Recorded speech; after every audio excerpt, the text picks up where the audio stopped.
Hello, internet friends. Welcome back to my channel. My name is Lindsay or Elijah, and today, my intuitive friends, we have a little bit of a guide on how to communicate with sensors in your life.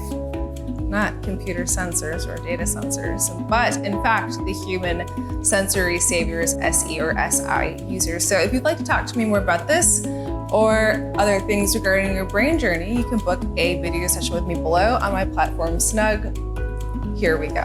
So perhaps you have a sensory savior in your life, a parent, someone in your workplace, and you're thinking to yourself, sometimes communication is a little bit difficult.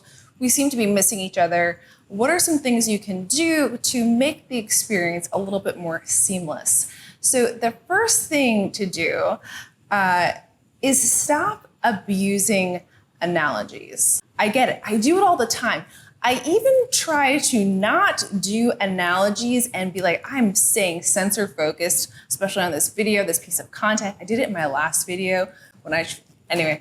And then I fail horribly. However, if you're becoming more conscious of your language, you can start to whittle your way down to using less abstract words, less analogies, less metaphors, and to address the sensory language more clearly. Here's a little trick you can do. Next time you're having a conversation with someone, just pull out your voice recorder and just record yourself talking. Listen to it back. How many times are you using analogies, metaphors, things that aren't real in the physical world to describe something, talk about something?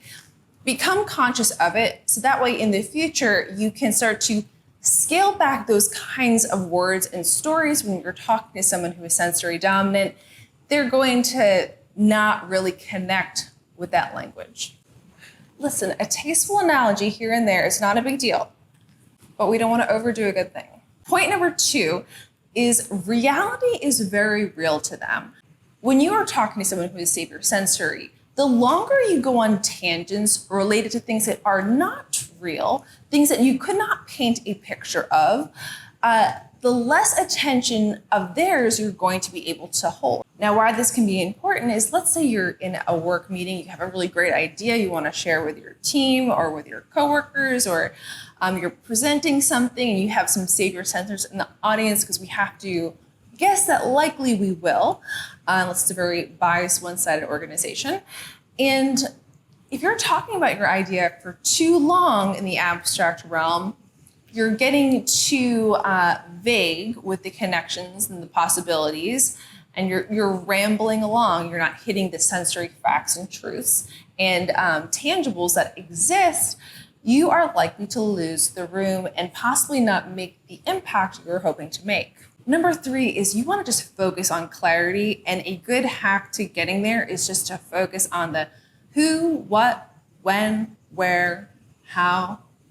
Sometimes the why is more abstract, but like who, what, when, where, how, if you can get those clear and communicate those items to a person, you're likely going to give them the information that they can actually pick up, use, and do something with. Number 4 is output. And that has to deal with the fact that the physical change and the structure of the reality is in fact the standard. Now you may say, officer, I was not driving fast. And they might say to you, well, you may by your standard not have been driving fast, but by the standard that is the structure in the physical reality, which is 70 miles per hour, you are not meeting that standard. The structure is real. Perhaps you're working with someone and they're like, hey, you're not getting through this stuff fast enough. We have to actually do more. And you're like, but I'm doing stuff. I'm working. And they're like, no, the output, the actual change in reality is not meeting the standard of the sensory. Listen, as a fellow intuitive, trust me, you could be thinking about something all day. You could be planning something all day. Doesn't mean anything has changed. And trust me, do you know who notices? Savior sensory people. They notice. And number 5 here is to show you respect things by how you interact with them.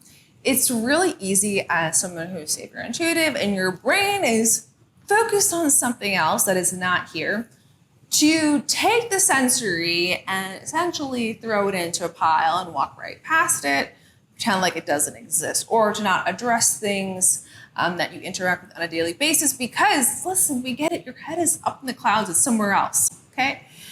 But the thing is that people who are savior sensory, they do realize that, and they see it as a disrespect to the cognitive path in which they operate. So they may not consciously be judging you, but they're low-key judging you.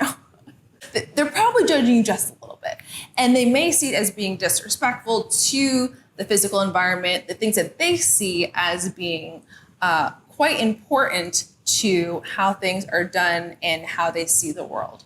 So those are my 5 suggestions for if you're trying to communicate, build a stronger relationship with someone who is savior sensory, some ways you can approach it with a little bit of eloquence. Intuitives out there. So that's it for this video. Till next time, I will see you later, internet friends. Goodbye.